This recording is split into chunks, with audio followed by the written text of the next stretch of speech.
आज भारतीय जनता पार्टी जम्मू कश्मीर ने तय किया कि जो हमारा मैनिफेस्टो होगा इस बार का, तो वो जो डिफरेंट सेक्शन है सोसाइटी के उन सबको पूछ के बनाया जाएगा। उपस्थित सभी साथी, आप सबको मेरा नमस्कार। सर, मेरा नाम रवि भूषण शर्मा है। मैं जल शक्ति विभाग का डिवीजन हूँ और भारतीय मजदूर संघ जिला डोडा का कन्वीनर और डिस्ट्रिक्ट प्रेसिडेंट। सर, मेरा आपसे निवेदन रहेगा, पहले तो मैं ये कहना चाहूंगा कि बड़ी उम्मीदें हैं जो भारतीय जनता पार्टी से हमने लगाई हुई है कि जम्मू कश्मीर की डेली वेजेस को रेगुलराइज किया जाए। तो सर, 2014 के बाद जम्मू कश्मीर का डेली वेजेस जो है वो भारतीय जनता पार्टी के साथ है और मेजॉरिटी ऑफ डेली वेजेस जो है वो भारतीय जनता पार्टी को 2014 के बाद वोट कर रहा है। भले ही वो 2014 के पार्लियामेंट के इलेक्शन, उसके बाद नवंबर दिसंबर में जो असेंबली इलेक्शन हुए सर, तो उसमें जो 25 सीटें भारतीय जनता पार्टी पहली बार जम्मू कश्मीर में लेने में कामयाब रही। तो मुझे लगता है सर कि उसमें जम्मू कश्मीर के डेली वेजेस का भी एक अहम रोल है। उसके बाद सर, अगर मैं बात करूं 2019 में जो पार्लियामेंट इलेक्शन हुआ उसमें भी बढ़ चढ़ कर डेली वेजेस ने, खासकर जम्मू प्रोविंस के डेली वेजेस ने जो है भारतीय जनता पार्टी को सपोर्ट की है। और सर, जो हमारी पहली और अंतिम डिमांड रेगुलराइजेशन पॉलिसी है, हम उसी पे बात करेंगे और हम चाहेंगे कि भारतीय जनता पार्टी जम्मू कश्मीर के इस गरीब तबके को इंसाफ दे। और एक और मेरा निवेदन रहेगा सर कि अगर आने वाले असेंबली इलेक्शन में भारतीय जनता पार्टी चाहती है कि वो जम्मू कश्मीर में सत्ता में आए, तो सर अगर इलेक्शन से पहले अगर कोई डेली वेजेस के लिए ऐसा ऐलान हो जाए तो मैं ये दावे से कहूंगा कि जम्मू कश्मीर के अंदर जो है एक बहुत बड़ा परिवर्तन डेली वेजेस आएगा और भारतीय जनता पार्टी को जो है सत्ता में आने से कोई नहीं रोक सकता है। तो सर, आज हमारे डेलीगेशन में जो है 5-6 डिपार्टमेंट्स हमारे साथ आए हुए थे जिनके मैं नाम जरूर लेना चाहूंगा। हमारे फॉरेस्ट डिपार्टमेंट के डेली वेजेस भी हमारे बीच हैं, उसके अलावा इरिगेशन के डेली वेजेस भी हमारे बीच हैं, फॉरेस्ट डिपार्टमेंट और R&D भी है सर। एक्चुअली सर, डेलीगेशन हमारा बहुत बड़ा आ रहा था, लेकिन सुबह जो मौसम खराब हुआ उसकी वजह से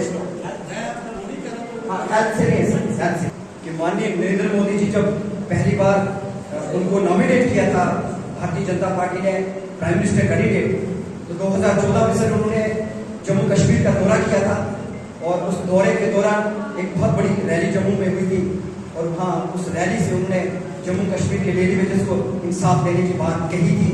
और हमें पूरा विश्वास है कि आने वाले समय में जम्मू कश्मीर के डेली वेजेस को भारतीय जनता पार्टी जो है वो इंसाफ देगी। बहुत बहुत शुक्रिया।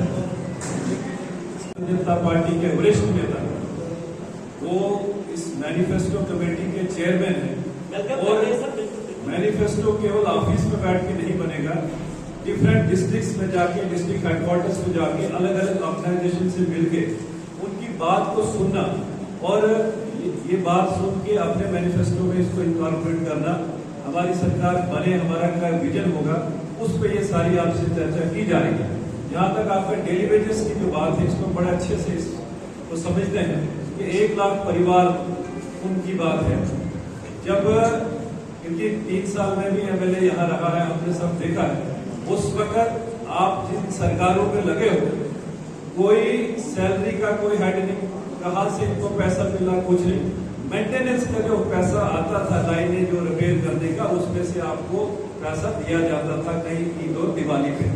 लेकिन जब भारतीय जनता पार्टी कोalition की सरकार बनी तो पहला काम जो डेली वेजेस का हुआ कि आपकी बायोमेट्रिक करके आपको सैलरी का हेड बना के 9,000 जो हुआ वो भारतीय जनता पार्टी के टाइम पे हुआ और आपको रिकॉग्नाइज किया कि आप एम्प्लॉय, बड़ा जेन्युइन इशू है। उसके बाद रेगुलाइजेशन के लिए भी प्रोसेस चला, जो 520 SRO की बात हुई। अभी भी हमारा जो स्टेट है, हमारी कमिटमेंट है आपने ये जो कहा बड़ा अच्छा कहा कि जितना इस वक्त काम चल रहा है, जो भी स्कीम्स चल रही है वो डेली वेजेस के दम पे ही चल रही है। अगर आप लोग नहीं हो तो ये सिस्टम बिजली पानी का नहीं चलने वाला है, इस बात को हम मानते हैं। और अभी जेजेएम जो लग रही है, स्कीमें जो लग रही गाँव पर, अब जितना स्टाफ आज की डेट में है वो भी सफिशिएंट नहीं है। ये हमारी एक कमिटमेंट होगी कि जो आपने जो ये कहा है इसमें रिटर्न रिप्रेजेंटेशन आप किया जाए कि जितने भी डेली वेजेस है उनकी फेज रेगुलाइजेशन उनकी, और साथ में नई रिक्रूटमेंट इनके। अब तो जितना स्टाफ बहुत स्कीमें चला रहा था जेजेएम में, इस वक्त दुनिया था कि कोई पंचायत कोई गांव ऐसा नहीं है जहां पे स्कीम, आप जोधपुर की बात करें 60 किलोमीटर में 3 स्कीम है, तो वहां अगर 4 या 5 लोग को नहीं होता है। तो आपने बड़ी जेन्युइन बात की है, इसमें पार्टी अपने मैनिफेस्टो में इसमें इनकॉर्पोरेट करेगी, एक आपका रेगुलाइजेशन का और दूसरा नई रिक्रूटमेंट भी इसमें हो। ये हमारी कमिटमेंट आपके साथ है। मैं बस एक बात कहूँगा, तो अगर कमिटमेंट ही करते रहे, अगर इलेक्शन से पहले कुछ हो तो हम तब भी थे, अब भी हैं और आगे भी रहेंगे। सर मैं ITI था उस वक्त 21 या 2200 रुपया, कुछ 3600 मिलता था। आज 9300 सर, 311 रुपए सर। नहीं, SRO 500 भी हमने बनाया जी। वो हम कह रहे हैं ये हम हमारा आपका जो मसला है हम जानते भी हैं और इस पर जितना कोशिश की है सर। हम 2006 29 नवंबर 2006 को 29 नवंबर 2006 को कैबिनेट ने डिसीजन किया था, उसके तहत हम लगे हुए थे सर। 2007 में हमने ज्वाइन किया था सर, मैं कंप्लीट करूंगा। तो 2007 में ज्वाइन किया था, फिर उनके खाते में काम किया, मिला हमें ऑनरेरियम वही क्या, कभी 50 बढ़े, कभी 20 बढ़े, कभी एक बार हमारे साथ उसको नाम दिया गया। सर शर्म आती है हमें बताते भी, देखो मैं कसम से कह रहा हूँ, शर्म आती है कि आप लोगों को 11वीं दी गई है, क्या 11 रुपए हमारे बढ़ाए गए। तो अफसोस से कहना पड़ता है, हम आपके पास इसलिए आते हैं, तो इसलिए सर हम चाहते थे कि इससे पहले अगर कुछ हो जाए। तो ये आपको समझने की बात है सर, मैं जानता हूँ इस चीज का सुझाव हम आपको यही हम रिक्वेस्ट भी कर रहे हैं ना, साथ में सुझाव भी दे रहे हैं और रिक्वेस्ट भी कर रहे हैं। अगर आप हमें रेगुलाइजेशन चाहिए, हाँ। और इस वक्त सर डायरेक्टली इस वक्त बीजेपी जो है वो डायरेक्टली इसमें इन्वॉल्व है जम्मू कश्मीर में। सेंट्रल गवर्नमेंट हमारी, और सेंट्रल गवर्नमेंट अगर चाहे तो एक रात में कर सकती है। अगर सेंट्रल गवर्नमेंट को पावर ना होती तो जम्मू कश्मीर को यूटी ना बना पाते, अगर जम्मू कश्मीर से 370 को ना हटा पाते, अगर 370 बीजेपी हटा सकती थी या डेली वेजर के घर के खाने के लिए नहीं सोच सकती थी। सुनो ना सर सोचना पड़ेगा। सुनिए ना सर, आपका जो कष्ट है दुख है वो हम महसूस करते हैं, क्योंकि परिवार होता है आगे पीछे कई सब परेशान है, बड़ा मुश्किल है परेशान। सब 9 अगर आप देखें ना 9000 में घर का खाने की तो बात ही नहीं है। एक बच्चे की फीस देने के लिए हमारे पास नहीं। शुक्रिया सर। अभी डेली वेजर जो है धन्यवाद। अब मैं आग्रह करूंगा कि एक ऑर्गेनाइजेशन से सिर्फ एक आदमी बोलेगा, तो आप उससे अपना